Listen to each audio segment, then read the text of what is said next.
Vamos lá, pessoal. Como vocês puderam ver, né, na pesquisa que está disponível lá no Classroom, quem não fez pode fazer ainda, valendo uma nota menor, até porque o prazo era dia 2, tá bom?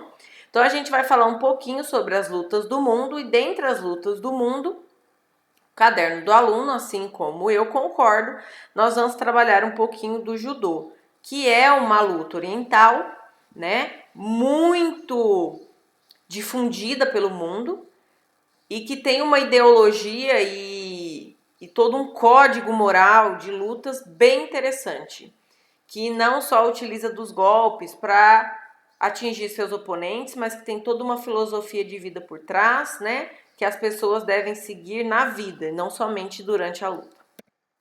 Vamos lá, o judô. Esse desenho a gente geralmente chama ele de ideograma, tá? Que é a escrita japonesa que significa judô. O que é o judô? É uma arte marcial praticada como esporte de combate e fundada por Jigoro Kano em 1882.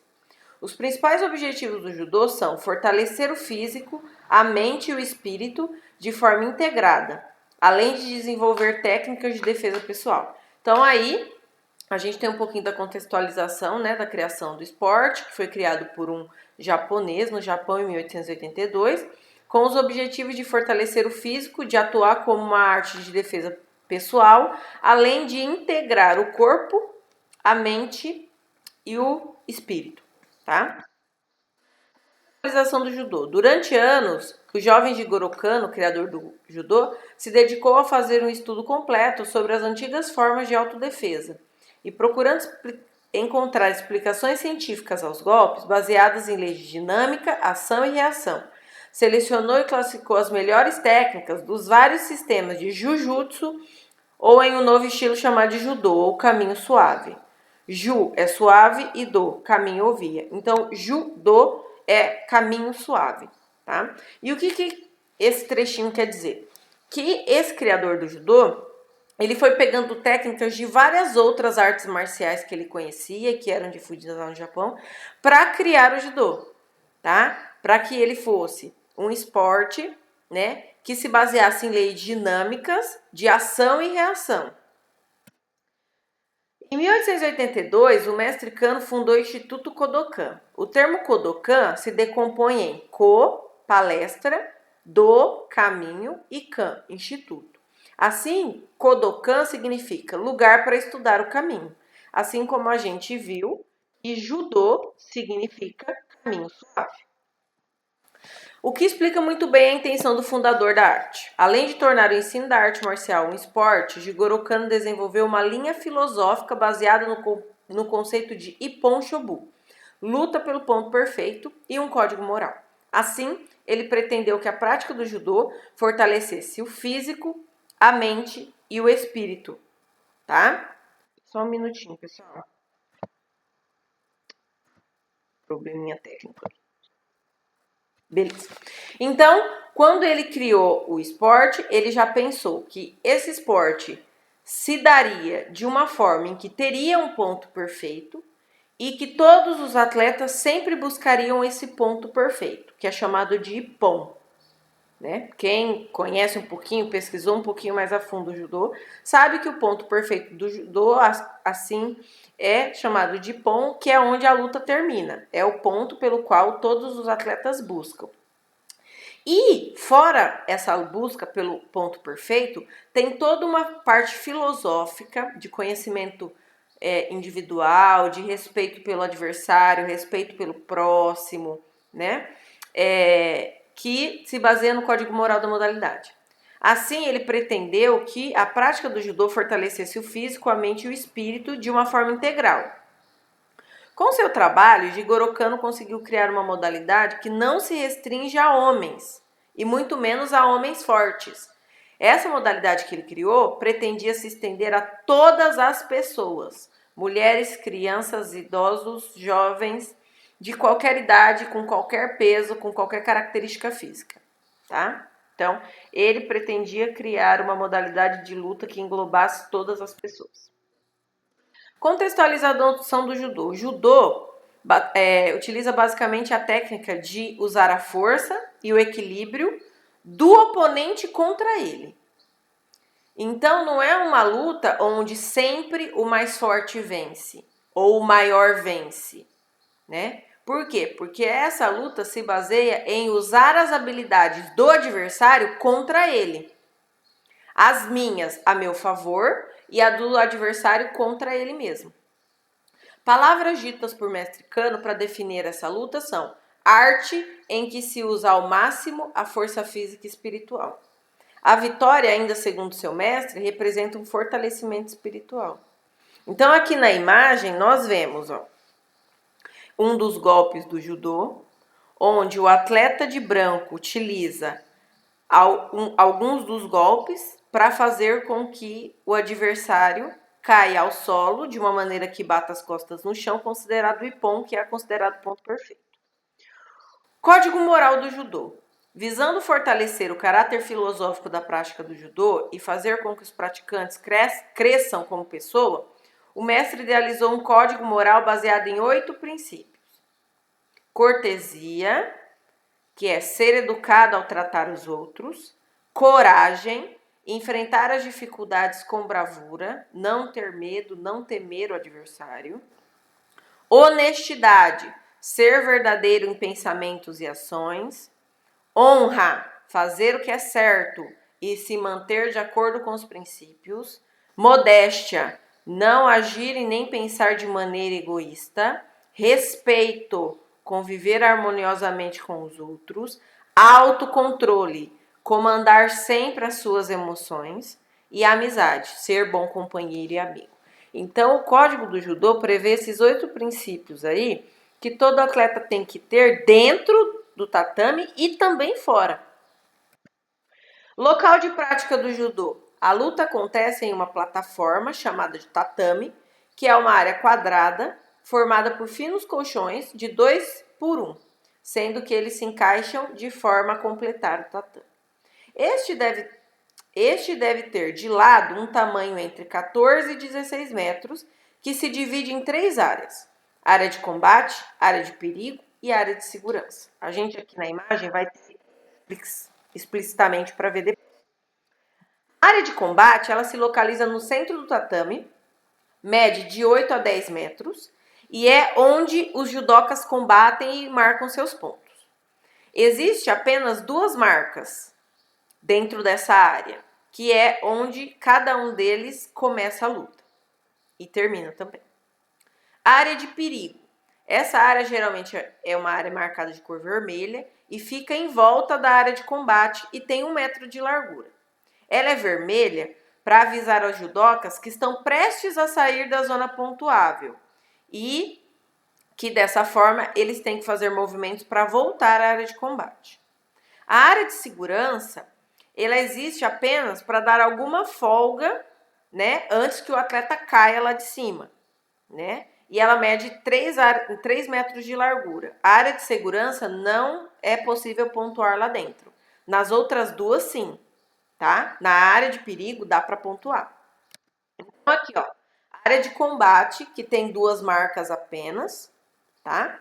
Que são essas marcas retas, que é onde os atletas começam e terminam a luta. Depois a área de perigo, que é a vermelha, e a área azul, que é a área de segurança para o atleta não cair lá de cima. Bom, principais características do judô. Em outros esportes de combate, é normal vermos a utilização de chutes e socos. Mas quem já assistiu a alguma luta de judô sabe que no judô não é assim, né? Esse esporte não prevê o uso de socos, nem de chute até utiliza, mas não utiliza os socos. É um esporte em que o objetivo é projetar o oponente no solo, né? E que ele não caia de frente, ele tem que cair de lado. O ippon, que é o ponto perfeito, que faz com que a luta termine, ele prevê que o atleta que está sofrendo o golpe, que ele caia no chão, ao solo, batendo a lateral das costas no chão, tá? E também tem o ippon por imobilização, tá? Que é você impedir que o atleta se movimente, ele fique imobilizado. Para que isso aconteça, ou o ippon ou a imobilização, existem 4 técnicas fundamentais, tá? Quais são as técnicas fundamentais? A Nagiwasa, que são as projeções, que é você projetar o corpo do adversário. A Ozai Komiwasa, que são as imobilizações. Aí, por exemplo, na imagem nós estamos vendo uma imagem de imobilização. E também o estrangulamento, que também está acontecendo na imagem, que é o Shimiwasa. E o Kansetsuwasa, que são as luxações, que também está acontecendo, que é você impedir que a articulação faça algum movimento. Aqui, por exemplo, ele está imobilizando e luxando a mão e o braço do oponente. Principais regras do judô. Como nós vimos, o tatame tem entre 14 e 16 metros e é um quadrado. As lutas têm uma duração máxima de 5 minutos, tá? O objetivo da luta é conquistar o ponto perfeito, chamado de pon, onde o atleta cai de costas, ou a imobilização do adversário por pelo menos 30 segundos. Caso nenhum dos lutadores consiga um ippon, são consideradas as vantagens adquiridas. O que são as vantagens? Professora, a luta só acaba com o ippon?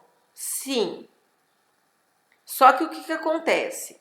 Existem algumas vantagens adquiridas durante a luta. Então, assim, por falta de competitividade, ou assim, um atleta que não oferece golpes contra o seu adversário, ele recebe uma punição, né, por não combatividade. E aí ele recebe uma advertência, e essa advertência vale um ponto mínimo, né? Deixa eu ver se está aqui na próxima. Hoje em dia, esse Kakô, que é o ponto mínimo, ele não existe. Então, nas lutas oficiais, nós temos 3 tipos de ponto. O Yuko, o Azari e o Ippon. Então, o Ippon é o golpe perfeito. A luta acaba no momento em que os árbitros concordam que foi dado um Ippon, em que o adversário caiu com as costas no chão. A luta acaba, tá? Mas 2 wazaris equivalem a um Ippon. O que é o Azari? É um Ippon incompleto. Quando que acontece um Azari? Um Azari acontece quando o atleta cai de costas, mas mais devagar. Ele consegue controlar o seu corpo para não bater inteiro com as costas no chão, tá? Pode ocorrer também quando o lutador imobiliza seu oponente com apenas um ombro. O Azari vale meio ponto. Então, digamos assim, o Ippon vale 1 e o Azari vale meio. Então, o atleta que consegue atingir 2 wazaris, ele conquista um Ippon e aí a luta termina e ele vence, tá? O terceiro modo de pontuar é com o Yuko. O Yuko vale 1/3 do ponto, tá? E o Yuko acontece quando? Quando o adversário não cai de costas, ele cai de lado, tá? O atleta que conseguir atingir 3 Yukos, ele atinge um ponto, que é o Ippon, e aí a luta acaba. Há também, nas lutas que não são oficiais, o Kakô, que vale 1/4 de ponto.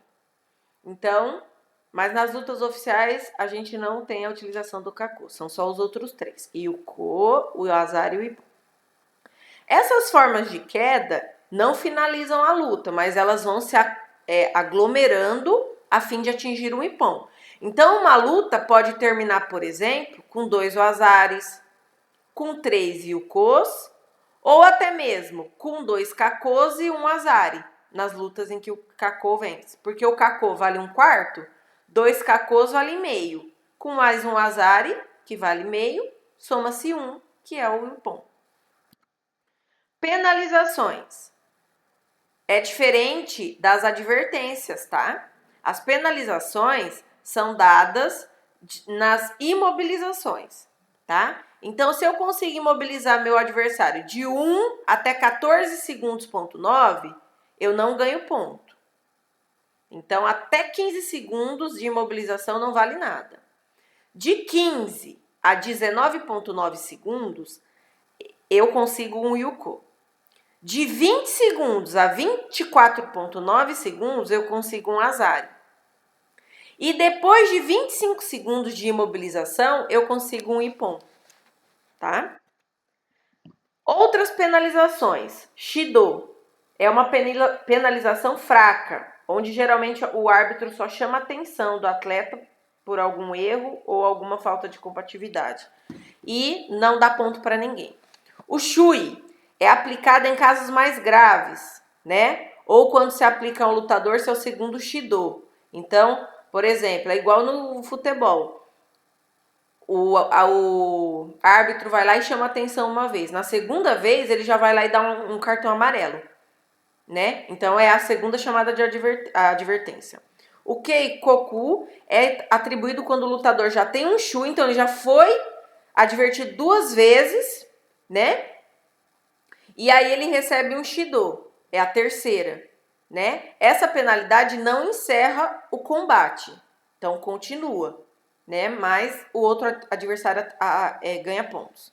E o Hansoku-make é o cartão vermelho, tá? Nessa condição, o atleta é expulso e a vitória é dada ao seu adversário. Tá? A vestimenta do judô. A gente acha geralmente que é só o kimono e a faixa, né? Mas até mesmo o kimono, ele tem as partes dele, né? Pelas quais ele é composto. Então, a vestimenta utilizada nessa modalidade é o judogi, né? Que é o que a gente chama geralmente de kimono. E a faixa, que é geralmente chamada de obi. Formam o equipamento. O judogi é composto pelo casaco, o agi, pela calça, shitabaki e também pela faixa, obi. O judogi pode ser branco ou azul, só branco ou azul, sendo o último utilizado para facilitar a arbitragem em campeonatos e identificação dos atletas. Tá? Então, geralmente em competições, sempre em competições, um atleta está de azul e o outro de branco. Categorias e faixas. Os judokas são divididos em 2 categorias. Os principiantes, que são divididos em kyus, e os mestres, que são divididos em dans. A cor da faixa é que determina qual é o grau do atleta. Então, vamos lá. As faixas dos kyus, que são dos iniciantes, começa com a faixa 0, que é a branca, tá? E depois a gente vem lá, marrom, roxa, verde, laranja, amarela, azul e cinza, que são os kyus. Primeiro kyu, segundo kyu, terceiro kyu e assim por diante. Pessoal, essas cores mudam, tá? No Japão é uma sequência de cores, aqui no Brasil é outra, em outros países também muda, tá? Aí, quando o atleta consegue chegar no 7º kyu, ele atinge o primeiro dan, que é o que a gente chama de faixa preta, né? Faixa preta. Só que não é só a faixa preta, não acaba na faixa preta, né? Quando o atleta atinge a faixa preta, ele atinge o primeiro dan. Tem 10 dans para ele conquistar. Então, o primeiro, segundo, terceiro, quarto e quinto são faixa preta. O 6º é vermelho e branca, o 7º é vermelho e branca, o 8º é vermelho e branca, o 9º é vermelha e o 10º também. Então, não é faixa preta, é que ele acabou. O judoca, ele está sempre em constante evolução. É muito difícil você encontrar um judoca faixa vermelha no 10º dan. É muito difícil, tá? Porque demora muito tempo para você atingir os conhecimentos e as habilidades para atingir esses dans. Tem cerimônias de graduação, tem testes de graduação que você tem que fazer, tá bom? Categorias. Como que se luta o judô? É qualquer um contra qualquer um? Não. Nas competições, os atletas são divididos por faixa de peso, né? Assim como a maioria das lutas. Então, nós temos peso extra leve, peso meio leve, leve, meio médio, médio, meio pesado e pesado. Aí com os quilos, né, que compreendem cada faixa. Os juízes, né? No judô, existem alguns juízes que acompanham a luta, né? E que vê se as regras estão sendo cumpridas, que confirmam ou anulam os pontos, né? Então, no judô, nós temos o juiz central, que fica ali responsável por cumprir as regras. 2 juízes laterais, cada um fica numa ponta em diagonal, verificando se o que o juiz central viu é correto, tá? Deu 3, né? Se a gente contar o lateral, que são 2, e o central, que é 1, dá 3. Então, quando há alguma discrepância, a maioria vence. Então, por exemplo, se o juiz central concorda que é um IPOM e os 2 laterais não concordam, não é IPOM, tá? Porque 2 não concordaram. E tem o juiz de mesa, que é o juiz que fica fora anotando as pontuações, o tempo e tudo mais. Aqui na imagem nós temos o juiz central, que é esse que está aí na parte amarela. E nós temos os 2 juízes. Vocês estão vendo que eles estão em diagonal, um em cada ponta, dentro da zona de perigo? E o código de comunicação deles com os atletas é por bandeiras, tá? Então, se eles concordam que o ponto deve ser atribuído para o atleta de cor branca, eles vão levantar a bandeirinha de cor branca. Do contrário, eles vão levantar a bandeirinha de cor azul, tá bom? Bom, chegamos aqui à atividade que eu quero deixar para vocês. Nós falamos do código moral, nós falamos dos 8 princípios do judô. Agora eu quero que vocês pesquisem, valendo nota de prova, quais são as principais ideologias do judô. Não é a mesma coisa que os princípios, tá? São as ideologias. Algumas até mesmo são algumas frases, tá? E são várias. Eu quero pelo menos 5 ideologias presentes no judô. Isso vocês vão fazer no caderno, vão fotografar e vão me enviar no Classroom numa atividade que eu vou postar daqui a pouco. Tudo bem? O slide vai estar lá, o vídeo também e o formulário para vocês enviarem.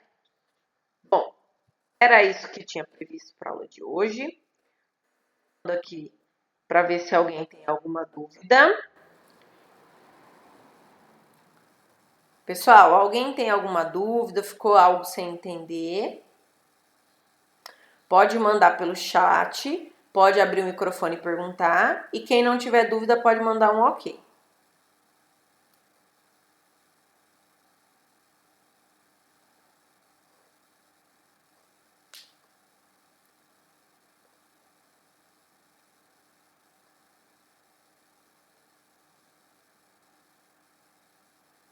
Beleza, pessoal? Então, aguardem a atividade que eu vou disponibilizar lá no Class.